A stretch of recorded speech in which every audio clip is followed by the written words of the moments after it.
Saya lagi nyari jawabannya Prof. Mahfud. Saya nyari-nyari di mana ini jawabannya. Kok nggak ketemu jawabannya? Jawabannya ngawur juga itu.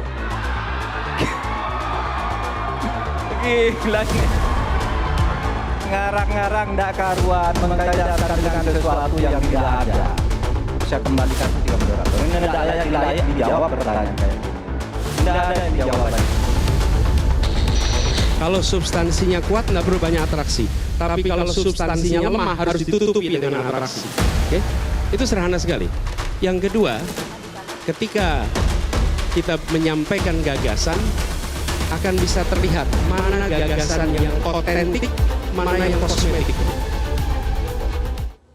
Debat keempat Cawapres kemarin diwarnai banyaknya gimmick dan sindiran-sindiran pernyataan. Kita akan langsung membahasnya bersama dengan pakar komunikasi politik Gun Gun Herianto. Mas Gun Gun, terima kasih atas waktunya. Mungkin sudah lihat ya beberapa gimmick atau pernyataan-pernyataan viral yang tadi juga kita sudah cuplik di awal sebelum kita memulai dialog. Tanggapan Mas Gun Gun sendiri mengenai debat kemarin bagaimana? Debat menurut saya ya di satu sisi sebenarnya dari substansi terutama di segmen 1, 2, dan 3 itu cukup. Tetapi kemudian itu terdistorsi ya di segmen 4, 5 itu dengan gimmick yang menurut saya over ya dari seharusnya dari takaran panggung megah namanya presidential debate ya, karena debat capres dan debat cawapres itu kan presidensial dan penting dalam konteks dua hal. Pertama, membangun narasi kepemimpinan terutama menyangkut kebijakan atau levelnya itu level kebijakan yang akan diambil, masuk di dalamnya adalah komitmen ya kepemimpinan. Dan yang kedua soal kematangan ya dalam leadership, terutama itu terpancar dari ya dimulai dari debat ketika berada dalam tekanan, bagaimana kematangan seseorang calon pemimpin itu diuji di situ. Misalnya saya sebut ya aspek pengelolaan emosi. Ya ini kan menjadi penting termasuk juga etika. Kenapa? Kepemimpinan tanpa etika menurut saya menjadi berada di titik nadir ya. Kenapa? Karena kan bagaimanapun seluruh asas sistem demokratik ya dan etos demokratik itu berkelindan. Keduanya tidak bisa dipisahkan ya dalam konteks konsolidasi demokrasi. Jadi tidak ada negara demokrasi yang hanya berasas pada hukum, tetapi juga harus berporos pada etika begitu. Karena kalau kemudian menanggalkan keduanya itu bisa menjadi problem bagi kepemimpinan di masa mendatang. Baik, Mas Gun Gun, sepertinya juga memang kemarin itu ada gap bahasa ya atau pola komunikasi antar generasi. Misalnya saja dari gimmick-gimmicknya begitu ya. Kemudian Prof. Mahfud juga sempat mengatakan receh. Padahal receh yang dimaksud mungkin oleh Prof. Mahfud adalah ini adalah pertanyaan-pertanyaan yang mungkin bisa dijawab dengan mudah begitu. Hanya Prof. Mahfud menganggap ingin ada pertanyaan-pertanyaan yang levelnya itu lebih penting begitu, tapi itu tidak ditanggapi atau tidak di apa ya, dengan Gibran ini merasa bahwa kalau receh dijawab saja. Nah, jadi seperti ada gap komunikasi. Apakah Mas Gun Gun juga merasa hal yang sama? Iya, saya merasakan hal yang sama. Ini bukan semata-mata gap dalam arti terminologis ya, tetapi bagaimanapun kan namanya manajemen forum dalam debat level tinggi seperti debat cawapres ini butuh membangun respect ya. Bermula dari situ. Contoh misalnya menghormati aturan main dalam berdebat kan udah dievaluasi pada saat debat kedua atau debat pertama cawapres ya. Bahwa tidak misalnya menggunakan istilah yang sangat teknis kecuali memberi konteks atau terminologinya. Atau misalnya pertanyaan jebakan seperti menggunakan akronim, ini kan harus dihindari. Nah, dan masih digunakan ternyata Mas ya, kemarin juga. Dan ternyata misalnya masih digunakan, wajar kalau kemudian ada respons yang negatif, terutama dari Pak Mahfud gitu ya. Di sini menurut saya aksi reaksi atau stimulus respons ya, dan komunikasi itu kan nggak bisa linier, pasti bersifat resiprokal, bersifat timbal balik. Dan Pak Mahfud dengan spontan mengatakan ini pertanyaan receh bermula menurut saya dari stimulus yang disampaikan oleh mitra dalam konteks ini adalah karena sesinya dengan Mas Gibran, tentu adalah Mas Gibran begitu. Oke. Mbak Maria, yang perlu kita beri catatan penting ya dalam konteks debat itu, substansi yang menjadi persoalan kebangsaan kita ini kan sebenarnya substansi yang ditunggu-tunggu karena menyangkut hajat hidup orang banyak ya, seperti misalnya isu desa, bagaimana politik anggaran terkait dengan desa, bagaimana misal agraria ditangani, bagaimana energi terbarukan itu kemudian di level kebijakan akan dieksekusi. Dan tentu saja yang kita tunggu-tunggu bagaimana misalnya sekarang ini terjadi marginalisasi masyarakat adat. Ini semua adalah problem-problem fundamental dalam kebangsaan kita.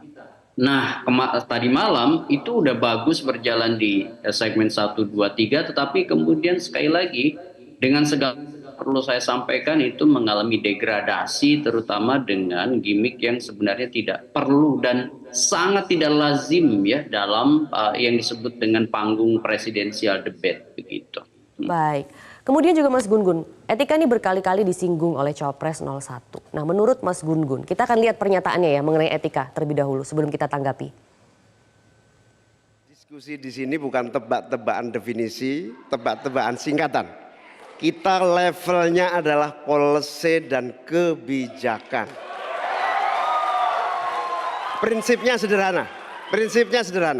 Semua kembali kepada etika Pak Gibran. Etika, sekali lagi etika. Etika itu adalah etika lingkungan. Apapun yang menjadi kebijakan kita menyangkut produksi, pengambilan tambang sumber daya alam. Ya, itu soal etika yang berkali-kali coba digaungkan begitu. Nah, menurut Mas Gun-Gun, seberapa penting etika digunakan dalam konteks kebijakan nasional? Ya sangat penting sekali ya. Kenapa? Karena ini kan sebenarnya etika itu posisinya itu marwahnya itu lebih tinggi sebenarnya ya dibanding beragam peraturan yang ada.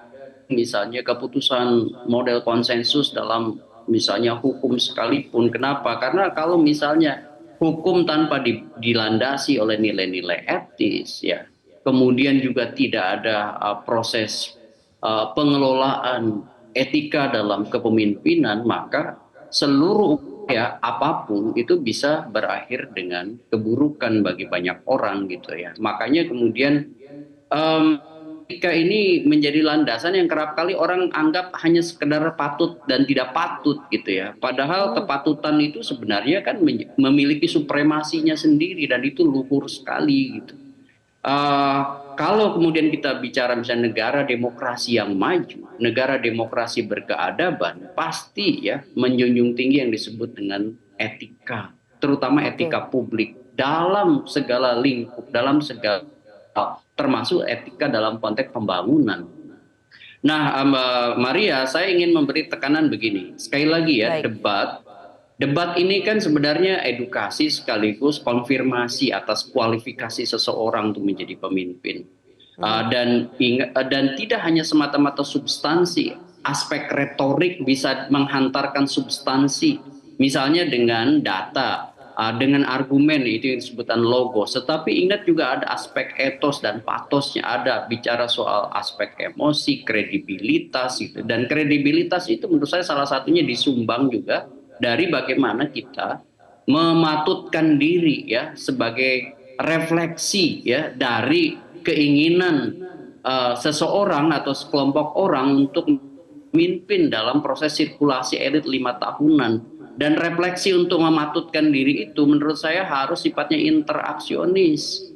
Jadi tidak bisa hanya semata-mata berkeinginan dirinya, memainkan peran dirinya semata, tetapi harus juga membaca kearifan budaya, bicara soal bagaimana nilai-nilai intelektualitas dijunjung tinggi, kemudian dialektika, cara bermitra dalam beradu argumen gitu dengan pihak lain, dan itu menurut saya kan butuh bukan hanya semata-mata kewajaran tapi kepatutan gitu. Bagaimana mematutkan mitra berdebat itu penting sekali. Kenapa? Karena kalau kemudian orang kemudian terdistorsi, bukan dalam konteks berdialektika, tapi kemudian menurunkan derajatnya menjadi mengejek, itu akan dibaca oleh publik.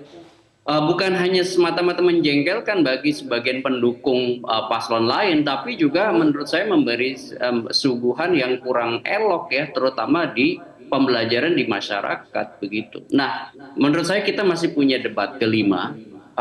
Tentu akan menjadi evaluasi akhir bagi calon-calon pemimpin kita, baik itu capres maupun cawapres. Maka penting untuk menjadikan pembelajaran dari debat ke tidak cukup semata-mata knowledge, tapi juga butuh yang disebut dengan sikap atau attitude dalam konteks membangun debat yang sifatnya bermarwah tinggi seperti debat cawapres ini.